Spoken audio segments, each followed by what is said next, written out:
Hey everyone, this is David Jeffers. I want to show you what my exhibit looks like at the Olean Library in their gallery section. Beautiful here.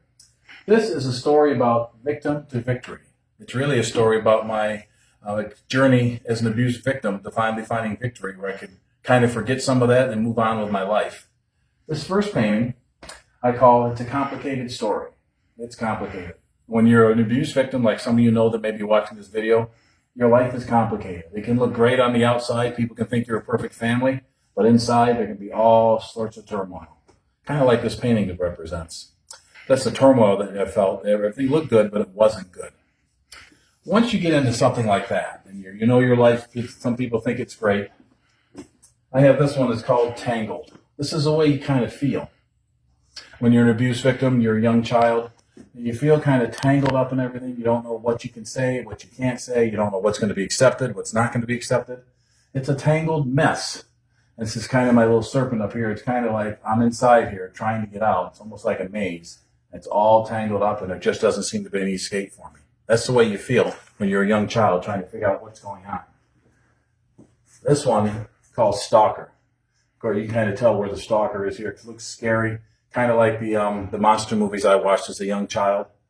This is about the stalker I had was inside my own house, but I still felt like I was being stalked. I had to watch where I went, I had to be careful what I said, and I always felt like I was being stalked, like the next word I said could set off a whole chain of bad events. So that's why I call this one Stalker.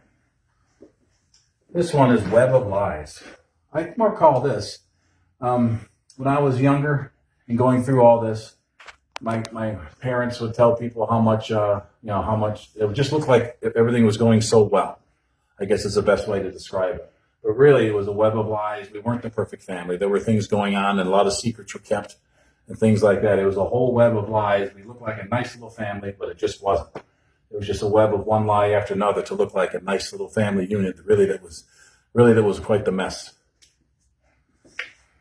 Over here, it's called Closing In. There were so many times I felt like the world was closing in on me. Things just never went well. I was a strange child. As you can imagine, when you're an abuse victim, you do act out.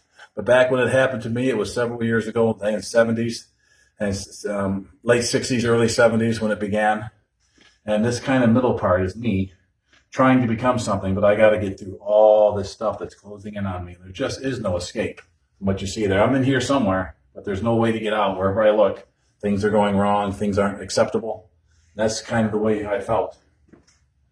This one, not enough. I really felt like growing up, especially in the early years, I just was not enough. The one who was abusing me kind of reminded me that I just wasn't expected. I just wasn't quite what I should have been. So I never felt like, here's the big eyeball looking down onto me, here's me here. And it just was not enough. Kind of the big, kind of ominous, what looks almost like a sword, just not enough. Trying to gain favor, trying to gain acceptance, but just never quite there. That's kind of the way you feel. This one here, Innocence Lost. I think it's kind of self-descriptive. I have some what looks like tree limbs growing here. All over, you can see these things coming out here. It looks like trees, almost looks like it's reflecting in water. When you get abused, your innocence is lost. You kind of stop being a kid, and you almost become a little adult that kind of hides and things like that. You're just not the same anymore. You're not a little kid that just runs around and plays. You're kind of trying to play a game to stay alive. This one, Pain.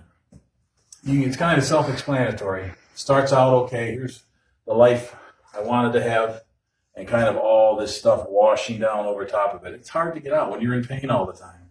It's just very difficult to see a way out and to get any acceptance and to kind of see that things are ever going to get better. And this kind of represents all that kind of washing down over me. And there's something beautiful in here, but it's being washed over and you really can't see it. And that's why I just kind of call that one Pain. This one, Waves of Pain. Kind of similar to this one. This is kind of how I felt. This is kind of about hitting me all the time. There's just one wave of pain after another. I go through little periods of time where I was left alone and I almost felt like a normal kid, but then things would happen and would just create this whole, almost like I was being washed over by giant waves. That's kind of what that reminds me of. Somewhere in here, again, I am, but just getting hit over and over again by what was going on in life. This one I call Me. This is really, when I did this one, I was thinking about, what am I like? What was my whole life about? You can see the tree kind of coming up through here, but it's blocked. And there's all kinds of things trying to escape. And you see some of this I almost call ugliness coming down, kind of almost like bars, and you're kind of trapped. There's bars going across this way. And I'm in here, but there really is no way for me to get loose. You see it's kind of tapped off with the roof right there. You try to escape, but you really can't. So I kind of call that kind of representation of how I felt. That kind of like my self-portrait, if you want to call it. This little one here, my view, this is kind of how I saw things. I tried to escape, of course. Any child does that. And I tried to see the beautiful, and I got into doing artwork. And this is what I was trying to see. I tried to change my view of everything. Everything was beautiful, bright colors. Everything was, going all right. And I got into painting and drawing. That was kind of my escape. This one here is called Blood Fuel. This is when you're abused, there are times you're hurt, that you're beat up. And that's kind of, again, what this is. You can kind of see the light, but then it kind of dripping down, and you kind of wipe yourself off and get going again. So that's why I call that blood fuel. It looks like things are just thrown, almost looks like blood, some of the color in there. And that's really what I was feeling at the time I painted that. Sometimes you have these memories that come back and you have to deal with them. Even though it's been years, it's still the same thing. Sometimes it comes back. One of my escapes was not just painting, it was music. I listened to music. I go up in my room, lock the door, and I listen to all this music. And I call this one, actually, let me check, a musical? Yeah, musical creations. I would listen, I would sing to the music. I pretended I was Elvis Presley. I would listen to the groups. I look at the album covers back when the albums were really big. And that was kind of what that was about. That was one of my escapes. All that music, the songs where people were free and able to do what they wanted to was a big deal to me. Life's highway, looking for the way out again. So I've got this kind of weird highway going up through here that I really enjoyed. Again, what's the way out? Art, I got started. By this point, I was getting a little bit older. A lot of the abuse had started to relax. I was a bigger boy now, harder to talk into stuff like that. Of course, during most of my years, I didn't remember a lot of these things. Like people block it out. That's what I did as a child. I didn't remember all the abuse. This one, I'm still standing. All this, this was kind of older me. And even though I went through all that and it was kind of like trying to destroy me, I was able to find my way out a little bit. Here I am in here trying to grow out of this. And this is all the things that my life started to become. I wasn't being abused as much, still had carrying the pain, of course, of it, but not as much. So I'm coming out of it a little bit and starting to feel better about me. And this one's just kind of a representation. I kind of think of clouds when I was doing this one. I would lay on the ground and look up into the sky like everyone does and see all these beautiful shapes, and you see how big the world is and think someday I'll get out of all this, someday I'll feel better. Because for a lot of years, I just didn't feel good. I was in depression, of course. I didn't know why exactly. I just knew I was a weird, depressed kid. That's really how I felt. I did not remember the abuse being the cause of it. I just thought I was a strange kid. Bird's eye view. Looking back now, this is kind of what this one is. Looking back over my whole life. And I have kind of the eyeball in here. It's kind of a lot. You can see that right in there. It's kind of one of the themes in some of my work. Looking over my life, and now I can see why I used to have a lot of nightmares, and the nightmares were weird. But really, the nightmares were telling the story of my abuse, but just not in a way I could recognize it. I'd see creatures and see things, and really it was the person abusing me, only I didn't recognize it. I just thought I was going through a terrible time of nightmares. And that, as I look back now, I can see all that. But it takes you years to go into that, to see all that stuff, as anyone who's come out of abuse knows. Inside me, this is what was going on inside. Inside, I saw myself as the artist. I was starting to get out of things.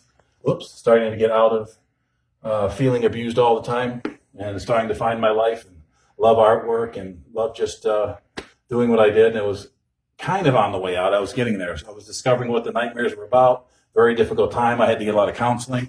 And I realized what they were. Counselors helped me to recognize the nightmares are just telling you about your life.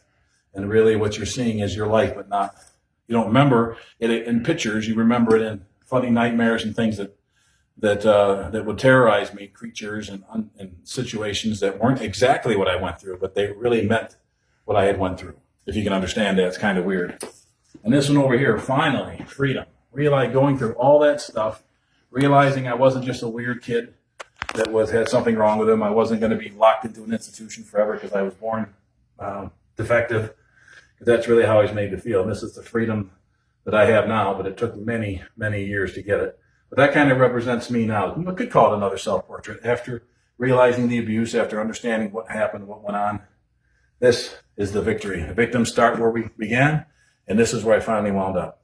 If anything of this whole exhibit. I hope you'll come if you're an abuse victim right now and find some hope. I hope if you're someone who's come out of it and still trying to piece your life together and think you can never be worth anything again, you can. What happened to you wasn't your fault. You didn't ask for it. You didn't plan it. Someone did it to you. And you can get your life back, although it takes some work, but you can look at your life differently than how you feel inside and get some help. That's what I had to do. So I hope this helps people as they come and watch the exhibit, and I'll talk to you soon. Thanks so much.